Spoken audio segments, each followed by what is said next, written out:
ما في ابوي في المطار فضيحه، وانت تكلمني على المقومات. ابوي اذا انت تخدم مدينه، بس تخدم مدينه من اللي خدمه السعوديه او من اللي خدمه الامارات، بس مدينه واحده يا اخوي سام. ايوه على بالك، على خلينا بالك. نتكلم في الواقع، لا نتكلم بانحيازيه. خلينا لا نكون بس انت ابن بلدك طبيعي تتكلم عن بلادك، وحتى انا ولد بلدي واي واحد يتكلم عن بلادي. كاين تي جي في لاحق حتى للمطار.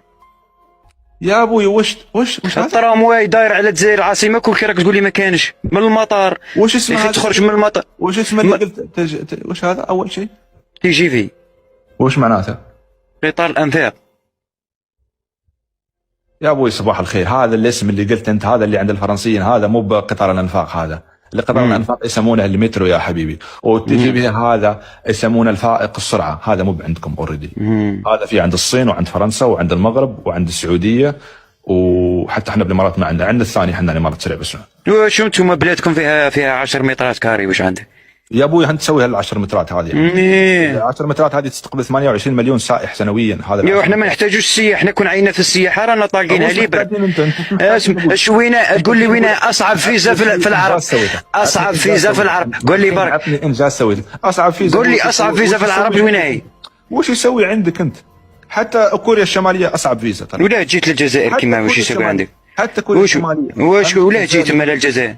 لا جيت الجماعه الجزائريين يعرفون ان الوالد مستثمر يا الحبيب. قبل لا تطلع عندكم الانوك من سنة 21، قبل لا تطلع الانوك من الجنوب، يعرفوني الجماعه اللي موجودين الجزائريين يعرفوني شخصيا.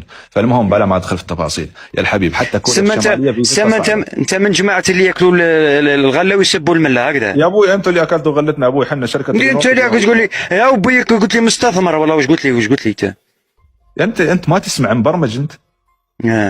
انت قلت لي هكا سمعتك هكا. انت الحين يا سام، انت الحين تبغى تقول ان الجزائر احسن عن الامارات والسعوديه مثلا؟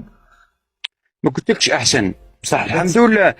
إيه الحمد لله على كل حال. حنا ما نستهزئ ابوي، حنا ما نستهزئ، الحمد لله حنا اخوان في الاخير، حنا كنا شعب واحد، حنا كنا عرب ومسلمين، حنا ما نستهزئ. حنا المصيبه انك يوم تشوف دوله يا جماعه تكبيس لو سمحت، جانا شويه ذباب. المصيبه انك يوم تشوف انسان يتكلم من مناخيره ويتكلم عن دول ثانيه ومهتم بشؤون دول ثانيه وناسي اموره الداخليه، ناسي شعبه واموره الداخليه. وعندكم الحمد لله خير يا اخي، عندكم خير في الجزائر، وعندكم خمسه بعينيكم برك، راكم قتلتونا يا العرب بعينيكم. عندكم مساحات يا ابوي. وش نقتلك حنا يا ابوي؟ حتى لو كانت البلدان تموت من العين كانت ماتت الامارات قبل 20 سنه. قول لي برك، قول لي الامارات ليه ما صوتتش على الجزائر؟ وش الامارات ليه ما صوتتش على الجزائر؟ يا ابوي كون جمله مفيده رحم الله والدينا. الامارات لماذا لم تصوت على الجزائر؟ ليش الجزائر برلمان مثلا؟ وليش وش تصوت؟ وش على ايش تصوت؟ تصوت المقعد في الامم المتحده. على وش؟ وش؟ كيف وش؟ صوتت على الجزائر مقعد امم متحده. كون جمله مفيده. يا دوك انا نهضر لك الهضره تاعكم، انا نهضر بلهجتي كيما قالت هذيك قبيله. انا نهضر عربيه فصحى. نهضر لك هكذا تفهم ما تفهمش ما تفهمش. لماذا لم نصوت للجزائر؟ على وش؟ انتم واسرائيل والمروك وزوج دول اخرين وثلاثه. قلت لك على الدول، قلت لك باسكو انتم في انتم راكم وجه واحد، انتم واسرائيل والمغرب راكم في صف واحد. بيديكم اسرائيل واش تقول لكم ديروا. احنا الحمد لله قالها الرئيس تاعنا، الجزائريون ولدوا احرار ويبقوا احرار في تصرفاتهم وفي كلش للممات. المهم احنا احرار واحده. دوله ما تمل علينا، يا ابوي الحبيب. انت تدري وش الحرار؟ يوم تكون عندك بزنس ويكون عندك سواق وسياره وراتب وتقدر تتنقل لجميع دول العالم. الحمد لله انا موظف في الدوله الجزائريه. الحمد لله وش الحمد لله على كل حال. طبعا الحمد لله الصحه والهنا يا ابوي. الصحه حتى البغل عنده صحه وهنا يا ابوي. خلنا نتكلم واقعيين الحين يا ابوي. انت استغفر الله العظيم والله يا سام اخوي، ما ودي ازعل منك ولا ازعلك. مانيش نزعل انا والله، اني نقصر برك. بس كن واقعي شوي الحين. هي الحمد لله على كل حال.